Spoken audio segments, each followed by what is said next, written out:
বান্দরবন নামটি শুনলেই চোখে ভেসে ওঠে উঁচু উঁচু পাহাড়, পর্বত, নদী, খাল, ঝর্ণা আর অসংখ্য খোম। আর পাহাড়ের উপর দাঁড়িয়ে থাকা জুমগর এবং আদিবাসীদের বৈচিত্র্যময় জীবনযাত্রা। আর তাই এই ইট পাথরের নগর ছেড়ে চলে যাওয়া যাক পাহাড়ে। আমাদের এবারে বান্দরবন যাত্রা শুরু করি আমরা বিমানবন্দর রেলওয়ে থেকে। যেহেতু আমরা যাচ্ছি রাতে, তাই আমরা বেছে নিই তুর্না নিশিতা এক্সপ্রেসকে, যার টিকিট মূল্য ছিল শোভনচরে ৩৪৫ টাকা। আর যদি অনলাইনে কাটেন তাহলে পড়বে ৩৬৫ টাকা ব্যাট ট্যাক্স সহকারে। বিমানবন্দরে আমাদের ট্রেনটি এসে পৌঁছায় ১১টা ৪৫ জাস্ট টাইমে। ট্রেনে যাত্রার সময় অবশ্যই খাবার বাসা অথবা বাইরে থেকে নেওয়ার চেষ্টা করবেন, কেননা ট্রেনের অভ্যন্তরে খাবারের দাম অত্যন্ত বেশি। ট্রেনে বিক্রিত খাবার দাম অনুযায়ী স্বাদ কেমন তা দেখার জন্য আমরা ২টি পাউরুটি ও ২টি কাকলেট নিই, যার মূল্য ছিল ১০০ টাকা। এখন বাজে ভোর ৫টা ২০ আর আমরা পৌঁছে যাই চট্টগ্রাম স্টেশনে। এরপর আমরা চলে আসি চাঁদগাঁও মার্সা বাস স্ট্যান্ড।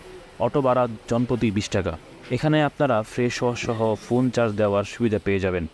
মার্সায় চাঁদগাঁও থেকে চকরিয়া ভাড়া পড়বে জনপ্রতি ২৬০ টাকা। ৬টা ৩০ আমাদের বাস ছেড়ে যায় চকরিয়ার উদ্দেশ্যে। আমরা চলে আসলাম চকরিয়া বাস স্ট্যান্ড। চাঁদগাঁও থেকে চকরিয়া আসতে সময় লেগেছে প্রায় ৩ ঘন্টা।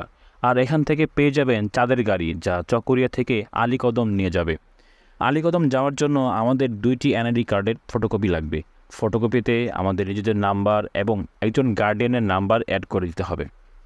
তাই এখানে আসার জন্য মিনিমাম ৫ কপি এনআইডি কার্ডের ফটোকপি নিয়ে আসবেন। চকরিয়া থেকে গাড়িতে উঠে পাহাড় দেখতে দেখতে আমরা চলে আসি পানবাজার। এখান থেকেই ট্রেকিং শু এবং অন্যান্য বাজার সদাই করে নিই। তারপর সেখান থেকে চলে আসি আমতলী ঘাটে। অটো ভাড়া পড়ে ৫০০ টাকা রিজার্ভ। আমতলী ঘাট থেকে পোশাক চেঞ্জ করে আমরা নৌকায় উঠে পড়ি। আমরা নৌকা দিয়ে যে খাল দিয়ে যাচ্ছি এটি মূলত তোঁই খাল নামে পরিচিত। নৌকা দিয়ে প্রথমে যাব আমরা দোস্ত্রী বাজার। জনপ্রতি নৌকা ভাড়া পড়বে ৩৫০ টাকা। দোস্ত্রী বাজার যাওয়ার পর সেখানে আর্মি চেকপোস্টে পার হয়ে শুরু হবে আমাদের মূল ট্রেকিং। এখানে পানি স্বল্পতা এতটাই কম যে যার কারণে আমরা হেঁটে বার হচ্ছি এবং নৌকাকে ফিরে যাওয়া অনেক কষ্টকর হচ্ছে। কিন্তু সামনে এগিয়ে নিয়ে তারপর আবার আমরা নৌকায় উঠবো। এরকম দৃশ্য আসলে আপনাদের মোবাইলে দেখিয়ে আনন্দ দেওয়া সম্ভব না। এটা দেখতে হলে এর প্রকৃত যে সৌন্দর্য উপভোগ করতে হলে অবশ্যই এখানে আসতে হবে। এখানে আসার পর আপনারা দেখতে পাবেন যে এখানে আসলে সৌন্দর্যটা কেমন।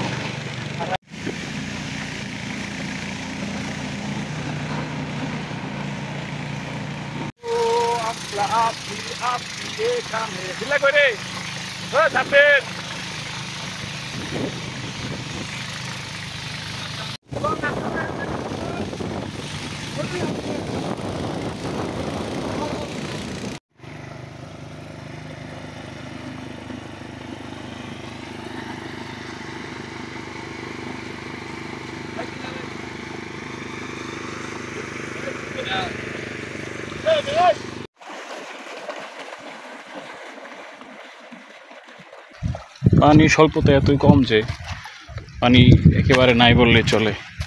আর নৌকা চলতেছে এটাই অনেক বেশি। এখন আবার নৌকা থেমে গেছে পানির কারণে, পানি নাই দেখে। তাই আমাদেরকে আবার আরেকটু হেঁটে যাওয়া লাগবে, কিছু দূর হেঁটে যেয়ে তারপর আবার নৌকায় উঠতে হবে। নৌকা ভ্রমণ শেষ করে আবার আমাদের ট্রেকিং আছে। হেঁটে প্রায় ২ ঘন্টা হেঁটে তারপর আমাদের সেই যে গন্তব্য সেখানে যেতে হবে।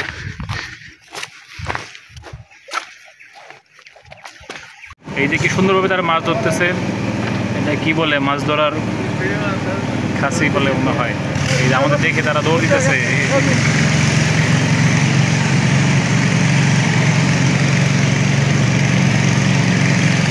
এই হারিয়ে গেল, কোথায় যে চলে গেল বনের মাঝখান দিয়ে। ওরা একটু লজ্জায় পেয়েছে মনে হয় আমাদের। নৌকার যাত্রা শেষ করে আমরা চলে আসি দোস্ত্রী বাজার। নৌকা দিয়ে আমাদের আসতে সময় লেগেছে প্রায় ৩ ঘন্টার মতো। খালে পানি কম থাকায় মাঝে মাঝে নৌকাকে ঠেলে নিয়ে আসতে হয়েছে, যার জন্য সময় একটু বেশি লেগে যায়। খালে পানি থাকলে বা বর্ষার মৌসুমে ১ ঘন্টা চলে আসা যায়। দোস্ত্রী বাজারে আমরা আর্মি চেকপোস্টে আমাদের এনআইডি কার্ডের ফটোকপি জমা দেই এবং হালকা নাস্তা করে আমাদের যে মূল ট্রেকিং সেটা আমরা শুরু করি। আমাদের নৌকা দিয়ে যাত্রা শেষ। এখন আমরা পায়ে হেঁটে ট্রেকিং করব। পায়ে হেঁটে আমরা যাব সেই গন্তব্যস্থানে। সবাই আমরা পায়ে হাঁটতেছি এই ছোট জিরিপথ দিয়ে, জিরিপথের পাশ দিয়ে পায়ে হেঁটে যাচ্ছি আমরা। এই যে আমাদের দাদা, ওনার যে বাসা, ওখানে আমরা থাকবো আজকে রাতে। পাহাড়ের উপরে ওনার বাসা, ওইখানে আমরা আজকে রাতে স্টে করব। সবাই এখন যাচ্ছি আমরা ওইখানেই। আমাদেরকে প্রায় 2 থেকে 3 ঘন্টা হেঁটে যাওয়া লাগবে, হেঁটেই করতে হবে। আমরা শুরু থেকেই একটু দেরি করার কারণে আমাদের সব দিক দিয়ে দেরি হয়ে গেছে। আমাদের এখানে সকাল সকাল আসার কথা ছিল, কিন্তু ট্রেন লেট করায়, বাস লেট করায় এবং অবশেষে নৌকা লেট করায় সব দিক দিয়ে লেট হয়ে গেছে, যার কারণে আমাদের সব দিক দিয়ে একটু টাইমের গরমিল হয়ে গেছে। তাই আপনারা যারা আসবেন অথবা আসবেন আর কি, তারা অবশ্যই সময়ের ব্যাপারে একটু সতর্ক হবেন, যেন আগে আগে পৌঁছাতে পারেন, তাহলে আপনাদের সব দিক দিয়ে কষ্টটা কম হবে। পানি কত ফ্রেশ!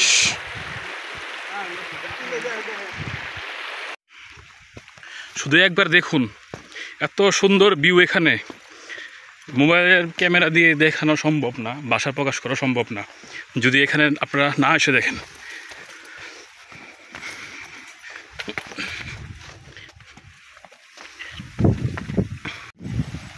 আল্লাহর কি অপরূপ সৃষ্টি, এত সুন্দর পৃথিবী, এত সুন্দর প্রকৃতি, দেখলেই মন ভরে যায়।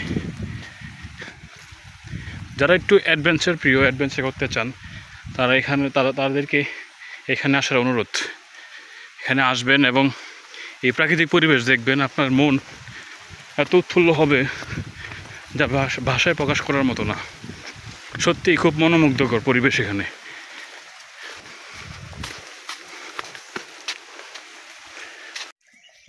যেহেতু এখানে প্রায় সারাদিন ট্রেকিং করতে হয় নৌকা দিয়ে, তারপর হচ্ছে হেঁটে, তাই হাঁটার সময় শক্তি বা এনার্জি ক্রিয়েট করার জন্য আপনারা শুকনো খাবার যেমন খেজুর, কলা এগুলো রাখতে পারেন, যাতে আপনাদের উপস্থিত বা হাঁটার সময় আর কি শক্তি ক্রিয়েট হয়, যেন আপনারা সহজেই একটা দূর পথ পাড়ি দিতে পারেন।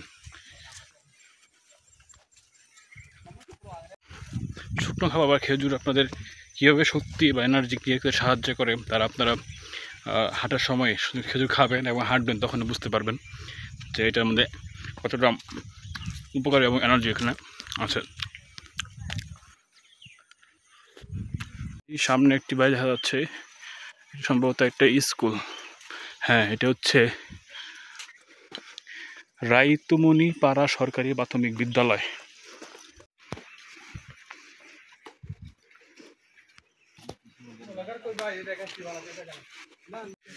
এই হাঁটার পথে এখন সামান্য একটা পাহাড়, এই পাহাড় বেরিয়ে উপরে উঠতে হবে।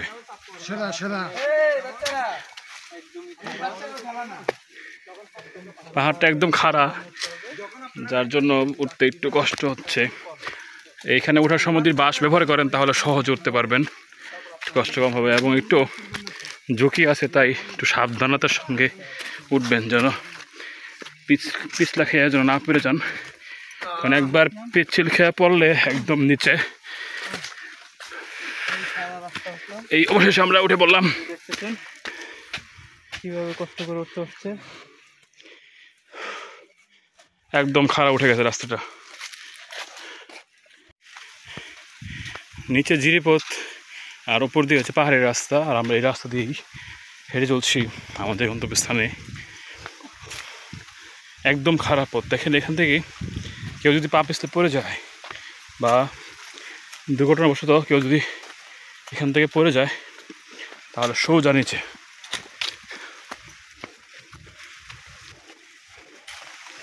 একবার দেখুন বন্ধুরা, কত সুন্দর প্রকৃতি এখানে, মনোমুগ্ধকর পরিবেশ। আর ওই দেখা যাচ্ছে দূরে একটি পাহাড়। বন্ধুরা একবার দেখুন, এটা কত ভয়ঙ্কর এবং ঝুঁকিপূর্ণ একটি রাস্তা, একদম খাড়া নিচে নেমে গেছে। এখন আমাদের খাড়া নামতে হবে। এর আগে আমরা খাড়া পাহাড়ে উঠলাম, এখন আবার এখান থেকে নামতে হবে। এখানে খুব সাবধানতা অবলম্বন করতে হবে, মানে একটু অসতর্ক হলেই সোজা নিচে।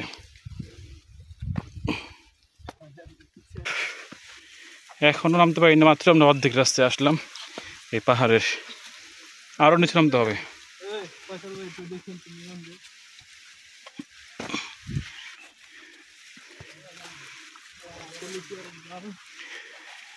এত খারাপ রাস্তা পথ, একবার দেখুন এই রাস্তাটা কি অবস্থা। সোজা তো কোনো পথ নাই, একবার নিচে একবার উপরে, পাহাড় খেদে খেদে আর কি খুদে খুদে এই কাজ করছে, রাস্তা তৈরি করা হয়েছে, যার কারণে সমান কোনো রাস্তা নেই। এখানে কোনো রাস্তা নেই, রাস্তা একটাই, যেখানে পাহাড়ের মাঝখানে একটু খোদাই করা আছে, সেখানে পা দিয়ে পরে যাওয়া লাগে।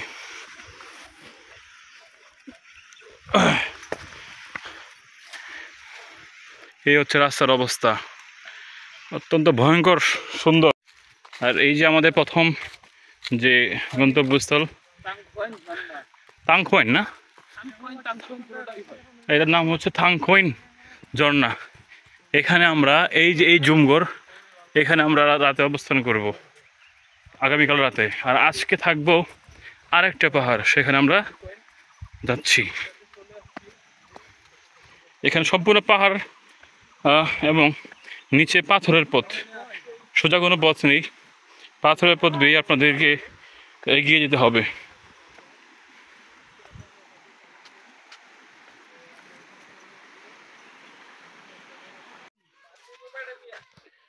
এই হচ্ছে আমাদের দ্বিতীয় পাহাড়ের গন্তব্যে যাওয়া। আমরা আবার সেই খাড়া পাহাড় বেয়ে উঠতেছি। এটি প্রায় কয়েক হাজার ফিট উপরে। এই যে পিছনে আমার সদস্য ভাইরা, আমার সঙ্গীরা, খাড়া রাস্তা বয়ে উপরে উঠলাম, যে ভাই একেবারে ক্লান্ত, শক্তি শেষ পর্যায়ে আছে এখন। আবার এই যে আর অর্ধেক পাহাড় এখন আমরা উঠতে পারি নাই, যার পুরো রাস্তা একদম খাড়া।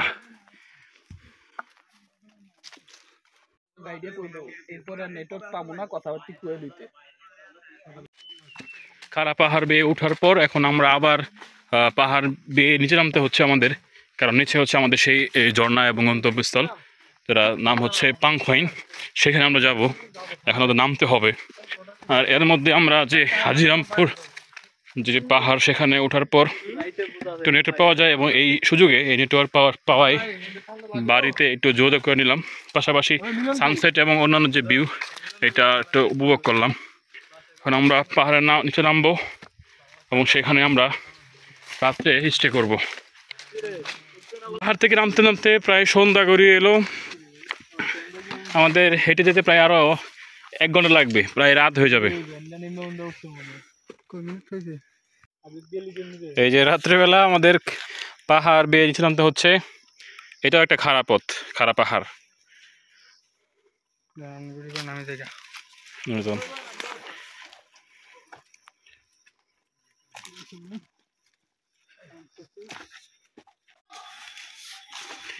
এই হচ্ছে পাহাড়ের রাস্তা, একদম খারাপ পথ,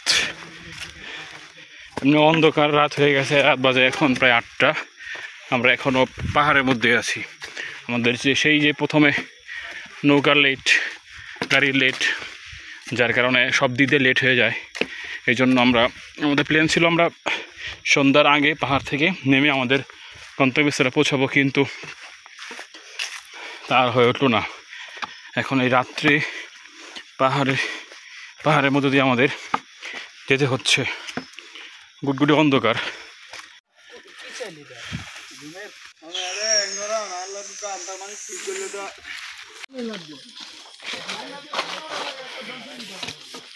পাহাড়ের রাস্তা যেন শেষ হচ্ছেই না। এখান থেকে নিচে নামার পর আবার সেখানে আবার খাল বা নদী বেয়ে, জিরিপথ বেয়ে রাস্তা গেছে, সেখান থেকে আবার হাঁটতে হবে। এরপর হচ্ছে আমাদের গন্তব্যস্থল। অর্থাৎ যতই বলতেছি যে এসে পড়েছি, কিন্তু আসলে না, এখনো অনেক দূর। দেখতে পাচ্ছেন রাতের কি অবস্থা, অন্ধকার। এখানে ফ্ল্যাশ লাইট জ্বালিয়ে ভিডিও করতে হচ্ছে। অবশেষে আমরা আসলাম এই জিরিপথে। এই যে ভাইয়া রেস্ট নিচ্ছে, এই যে এখন রেস্টের সময়। এখানে আমরা হালকা হাত মুখ ধুয়ে নিলাম এরপর আমরা আবার সামনে আগাবো। এখান থেকে আরও 40 মিনিট এই অন্ধকারেই আমাদের হেঁটে যেতে হবে এই গিরিপথ দিয়ে। সামনে আসো, এদিকে আমাদের আসো।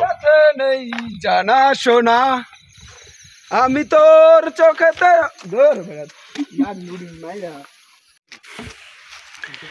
এই যে আমাদের কাঙ্ক্ষিত জুমগড়। আমরা প্রায় দীর্ঘ 6 ঘন্টা 6 ঘন্টা না 6 ঘন্টা ট্রেকিং করার পর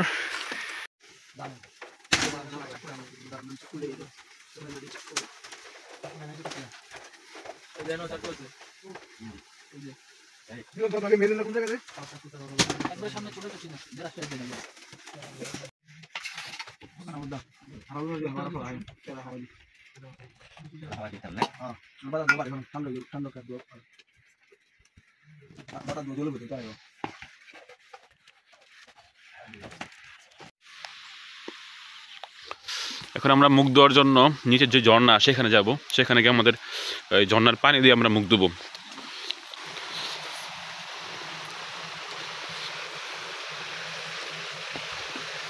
একদম প্রাকৃতিক পরিবেশ এভাবে রাত কাটানো, তারপরে এই সকালে এভাবে ঘোরাফেরা সত্যি একটু আনন্দের বিষয়। এই হচ্ছে পানি, ঝর্ণার পানি। তো এই যে আছে সোহান।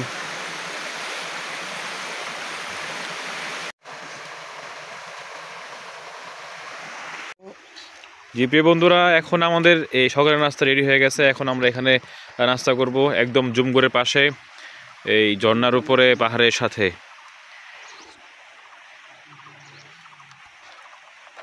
আর আমাদের সকালের আইটেম হচ্ছে আলুর ভর্তা, মুরগির তরকারি আর হচ্ছে ডাল। দেখতে পাচ্ছেন ওই যে নিচে যে ঝর্ণা, আমরা এখন সেখানে যাব। আর এই হচ্ছে আমাদের রাস্তা, এই যে জুমগড়। এই জুমগড়ে থেকে আমরা এখন নেমে এই রাস্তা দিয়ে, এই যে একদম খারাপ পথ, এই পথ দেখলে মনের মধ্যে একটা ভয় কাজ করে। এই বুঝি পড়ে গেলাম এমন লাগে। আর এই পথটাই বেয়ে এখন আমাদের নামতে হবে নিচে নেমে তারপর আমাদেরকে ওই ঝর্ণায় যেতে হবে। আমরা নামি আস্তে আস্তে। আর এই হচ্ছে আমাদের সেই ঝর্ণা। আমরা পাহাড় বেয়ে নেমে এখন এই ঝর্ণার কাছে চলে আসলাম। এখানে এই যেহেতু একটু কষ্ট হচ্ছে, এই দেখুন আপনারা, একটু ছোট ঝর্ণা।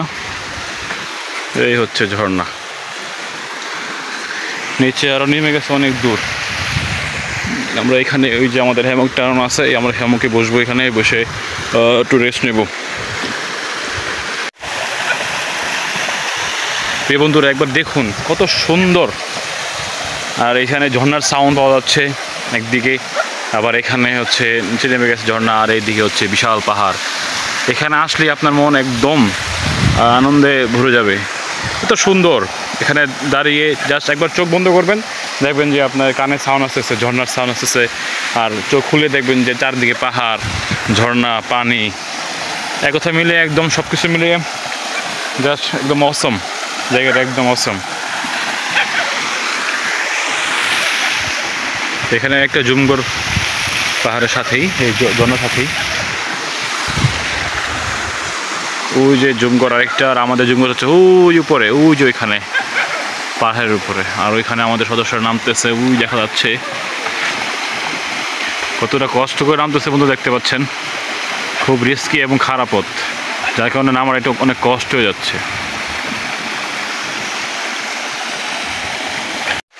এই হচ্ছে আমাদের ঝর্ণা, আমাদের কাঙ্ক্ষিত ঝর্ণা। আমরা এখানে আসার জন্য এত কষ্ট করে এত পাহাড় বেয়ে আমরা এখানে আসলাম। এখানে দেখতে পাচ্ছেন আপনারা ঝর্ণা পানি পড়তেছে। এখানে পানি, এখানে গোসল করার জায়গা আছে, আপনি এখানে চাইলে গোসল করতে পারেন। যারা অনেক গরমে তারপরে ক্লান্ত হয়ে যান, এখানে গোসল করলে, বা পানি অনেক ফ্রেশ। আমরা এখান থেকে ঝর্ণা বেয়ে পাই না, মানে যে পানিটা নেমে আসে সেটা আমরা পান করি, আবার খাওয়া দাওয়া করি। আর পিছনে দেখতে পাচ্ছেন আমার এখানে পাহাড়, সেই যে উঁচু পাহাড়। বন্ধুরা, এই হচ্ছে আমাদের সেই ঝর্ণা, যার জন্য আমাদের এত কষ্ট। গতকাল আমাদের রাত্রে আসার কারণে আমরা অন্ধকারে দেখাতে পারিনি। সকালে আমরা নাস্তা করার পর আমরা ঝর্ণা নেমে এসেছি। আমি এসে আমার ঝর্ণা, আমার সামনে হচ্ছে বিশাল পাহাড়। প্রিয় বন্ধুরা, দেখতে দেখতে চলে আসলাম ভিডিওর শেষ পর্যায়ে। এ পর্যন্ত ছিল পালংখিয়ান যাত্রা। যদি কোনো কিছু জানার থাকে তাহলে অবশ্যই কমেন্ট করে জানাবেন। আর হ্যাঁ, দ্বিতীয় পর্বে থাকছে রোমাঞ্চকর থাংকুয়ান যাত্রা। থাংকুয়ান যাওয়ার পথে কী ঘটলো আমাদের সাথে তাই দেখার হবে দ্বিতীয় পর্বে। সে আশা ব্যক্ত করে আজকের মতো বিদায় নিচ্ছি। ভালো থাকবেন, ভালো রাখবেন। আল্লাহ হাফেজ।